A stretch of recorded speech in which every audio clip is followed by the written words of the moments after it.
How's it going, everybody? This is Novakast back with another video, and I am doing another episode review of Fallout, or Amazon Prime's Fallout. This is episode 2, The Target, and it was directed by Jonathan Nolan, written by Graham Wagner, Geneva Robertson, starring Ella Purnell, Aaron Moten, Walton Googans, and many others. Also, actually, one of the stars being Michael Emerson. I'm gonna talk a little bit about him in a bit. That was he's an interesting character, and he kind of ties everyone together, or at least his character ties everyone together. So, like I said, this episode is an interesting one. It does tie everyone to kind of meet at this one location. In fact,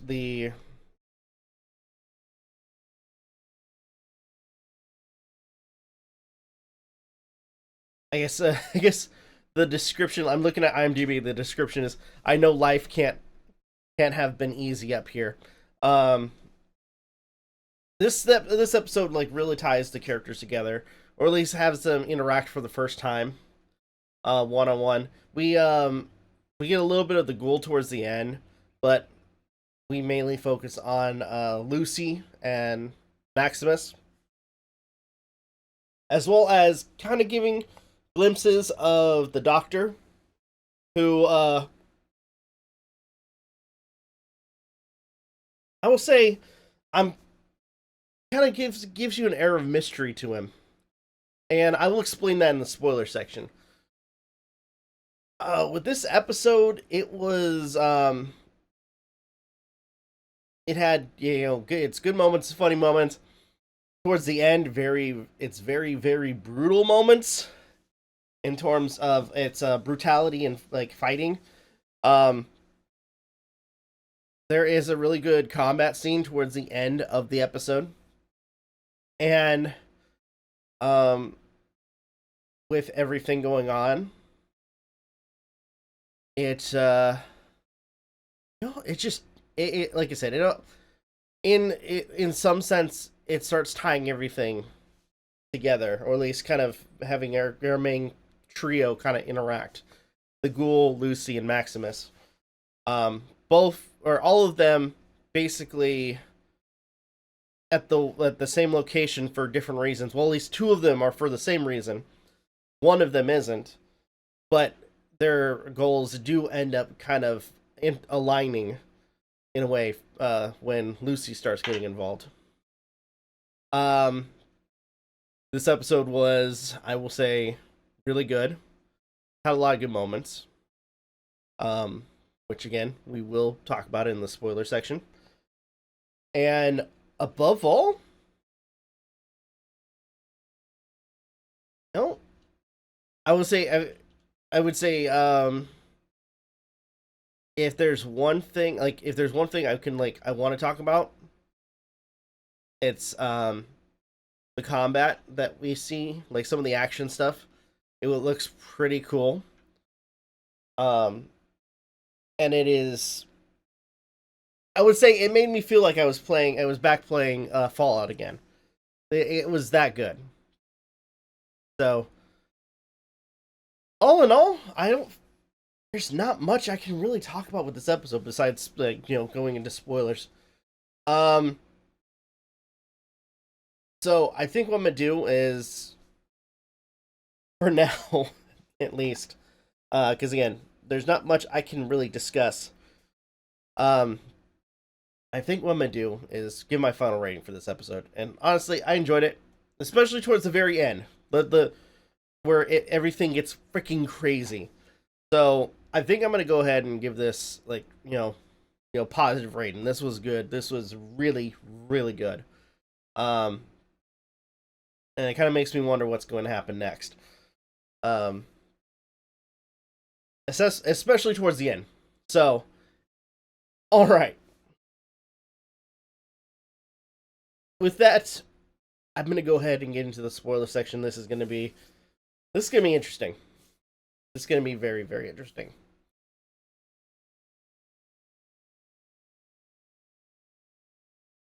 Okay, so spoilers. I don't. I'm trying to figure out like what's the best way to go about this. I guess if anything, first let's talk about Michael Emerson's character. Um, by the way, I should point out that with Michael Emerson, I could be wrong. I think it's the same actor who played in Lost. And for the longest time, that's the only thing I knew him from was Lost. So, but I like remembering him as that Weasley old villain. That I guess he started off as a villain, and then towards the end, he seemed somewhat likable. I don't know. But either way, he's working for the Enclave, and it seems like he's working on something. They do show like they're breeding German shepherds. I'm assuming as like as soldier dogs or something. Or but either way, as time progresses, you see this puppy get become older and grow, and he's working on this experiment. And eventually, this experiment he implants into his neck, and somebody catches him, and I guess he wasn't supposed to do that. And we have this whole scene where basically first the dog kills kills the guy that caught Wilzig into doing his experiments. By the way, the I'm hoping this is actually what the dog's name is. The dog's name is Lana. The character name for the dog is CX404. So I thought that was kind of funny. But yeah, they try to escape. There's a scene where they do escape the outer walls of the Enclave, and Wilzig and the dog have to try to run away from turret fire, which is pretty funny. We do have, and as time progresses, as time moves through the episode, we have Wilzig kind of interacting with Lucy. There's one scene where Lucy had just gotten out of the vault, and at night she starts a fire, and as she's sleeping, she sees the dog. Dog runs off and freaking munches on some rad roaches, by which is the first interaction with Wilzig, where Wilzig is kind of warning Lucy to go back home, that she doesn't belong up in the surface, but she refuses. She's kind of adamant the entire time about finding her dad. And Wilzig kind of disappears for a little bit till the next interaction, which is Maximus and his as a squire going on to find the doctor. And right off the bat, the because he's been made a squire to this guy, to the Knight of the Brotherhood of Steel, and the Knight's kind of a dick. And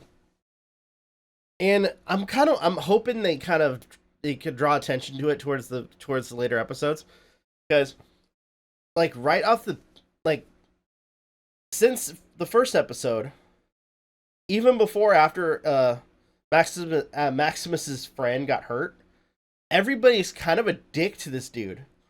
So I'm kind of wondering what did he do that was so bad to get this much hate? Because at one point they're flying in a helicopter, and to kind of like pull rank, if you can call it that, dude ejects his codpiece and tells Maximus to clean it off and put it back on. And then after that, He but I'm gonna say this though, that dude does get his comeuppance. They do end up uh being dropped, or at least airdropped, because the Titan, or the knight, got bored, so to speak, and they do find a cave that recently had been the location where Wilzig stopped at, and at first they try to go into the cave to see if there's anything in there. Turns out it's the cave of was it a Yahweh? Um, and it doesn't go well for the knight, because I love I love the fact that they set it up where this guy's a kind of a coward, even though he's packing freaking, like, this heavy suit of armor. He's kind of a coward. Like, there's a point where the monster shows up, scratches up his suit, and he's all like, "Oh, fuck, fuck, fuck, fuck, fuck, fuck," just starts running away. I thought that was really funny. Um, he does inevitably get kind of dragged around by the bear, and Maximus is able to do a headshot to it, killing it. And the dude is kind of bleeding out.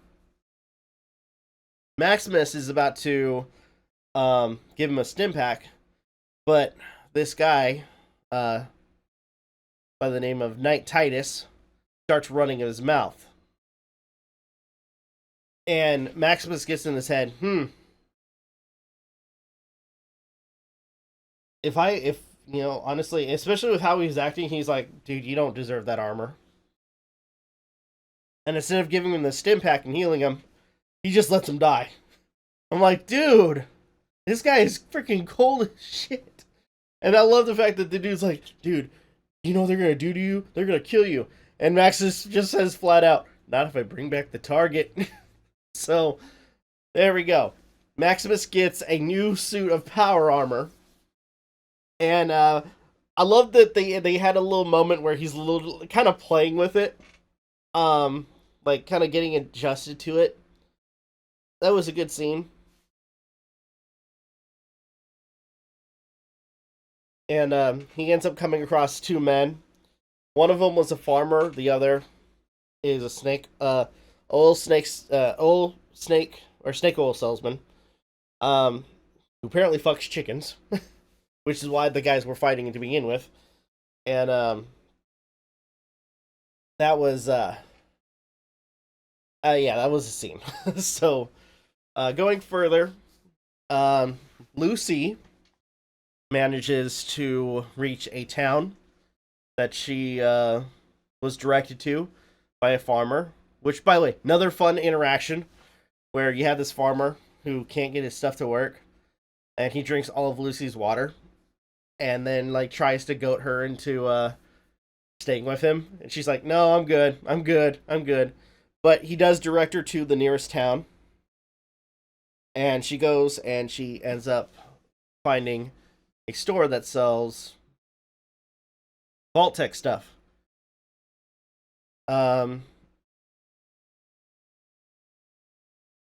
And following it at least into the store, she meets a character by the name of Ma Jun, who at first, like right off the bat, is absolutely not happy with having to deal with an actual vault dweller, and like kind of sets, like, really basically really sets it that, hey, no, we hate you up here. You guys are, you locked yourselves away while the rest of us had to watch the world burn. So, very adamant that, she hates the vaults. And around this time, like around this whole situation, and it kind of, again, everything just slowly kind of ties together. Michael Emerson's character, Wilzig, shows up with his dog. And at the same time, the ghoul is also there. And he basically kind of like lays the law, saying, well, not lay the law, but kind of says flat out, "Hey, you're my bounty. I'm coming to collect." And to show he means business, he shoots off Wilzig's foot, like just right off the bat, just like, "Hey, bam! Now you only got one." And we have this huge fight scene with almost the entire town fighting this one ghoul. Now, I want to say, I gotta double check the lore, because they make it seem like he is almost completely indestructible. I don't want to say indestructible, but is like harder to kill. And what I mean by that is there's a couple times where he's taken a good few shots into him, and it does not phase him whatsoever.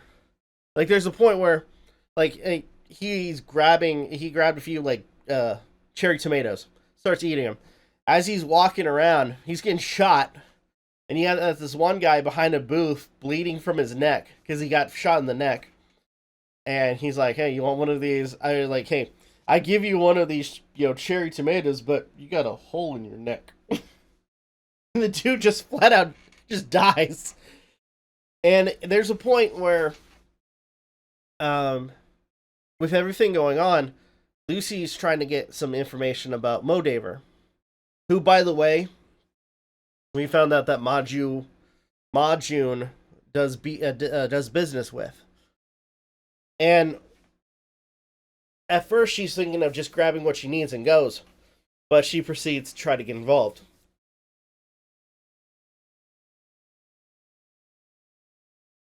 And after going through this monologue, talking about who's the aggressor and who isn't, she shoots him with her little dart gun, or tranquilizer gun, and he's like, "Dude, I'm a ghoul. This doesn't affect me." And thinking about it, I'm like, yeah, I mean, she wouldn't have known that in terms of like story. She wouldn't know that. So it's like, yeah, radiated dude got shot with basically a drug. Yeah, that won't phase him. So we're getting close to the end, and this is really, it gets better and better. And the initial fight with the town, so freaking good. So freaking good. It gets better when Maximus shows up. And I want to say it really sets the bar that he was out of his league, especially since he just acquired the power armor. At first, he's basically swinging around. He's basically tossing the ghoul around and kind of giving him a run for his money. But there's a point where he ends up getting stuck, and the ghoul gets an upper hand. It's kind of implied that Walter Guggen's character, the ghoul, has been in the Marines, which they did hint at in the first episode. So he knows a little bit of. It would probably be safe to assume he knows a little bit about power armor. And sure enough, he basically kind of pokes and prods at that thing. Maximus tries to escape with a jetpack, but the ghoul proceeds to take a tow truck hitch and toss it at the power armor right before Maximus is trying to escape, and basically takes him out. There is as the fight continued, or at least was happening, between Maximus and the ghoul, Wilzig is given a new leg, or robotic leg, and Majun makes a deal with Lucy, or at least requests Lucy to help Wilzig, and Lucy only agrees. Well, I'm gonna say this: you'd think with how good a person she is, you'd think she would automatically want to help. But then thinking about it, she is trying to look for her dad. It's only when she finds out that that Modaver is the one that was hired to transport this guy out of the wasteland. That Lucy decides to help, and she does. She does get him to escape. Help him escape. Oh, by the way, I should probably mention, I there's one scene that is. I'm glad they didn't go the full on. It's sad. It gets sad because, the dog tries to save Wilzig and gets stabbed. But we see a little bit more with the dog because apparently, but towards the end, it's still alive. Lucy and Wilzig escape. Maximus is basically, out of commission. He tries to escape by flying, but he loses control and crashes. The ghoul finds the dog. He gives it a stim pack and takes the dog elsewhere. And towards the end, Lucy and Wilzig are traveling the wasteland. And at one point, Wilzig lays down. And he's like, you gotta go without me. She's like, I can't go without you. You're basically my bargaining chip. And he's like, well, that sucks because I just took these cyanide pills. And I'm like, and I like that he's trying, like, he's saying, oh, these are from Vault-Tec. Apparently they're supposed to taste like bananas. I'm like, why would they my first question is, why would you have a freaking cyanide pill that tastes like bananas? Why? But anyways, he talks about that she doesn't need his whole person to take to Motaver. Just his head. So inevitably, Lucy is given the choice to, actually, it wasn't even a choice now that I think about it, because the dude basically, he kills himself with the cyanide pill, and gives her a saw, and tells her to cut his head, and she ends up doing that. So now she has his head, and she has to now go to Modaver. So, oh my gosh, and that's how the episode ends. Really good episode. A lot of really cool action scenes, especially towards the end. Characters are coming together nicely. Looking forward to future interactions with these characters, and so on. But, all right, I think not much else I can talk about with this episode. I guess I'm going to go ahead and end it here. What are your thoughts? If you guys have anything you'd like to add, leave in the comments down below. If you guys like the stuff going on in this episode, again, please let me know. Thank you guys so much for watching. Really appreciate it. If you guys can, please leave a like, comment, share, subscribe, all the good stuff. If you guys want to follow us on social media, links are in the description. I almost did the salute instead of thing down below, as well as checking our daily content and the weekly podcast. With that being said, this is Rob Novakast signing off. Have a good one. Take care, and I'll see you guys next video.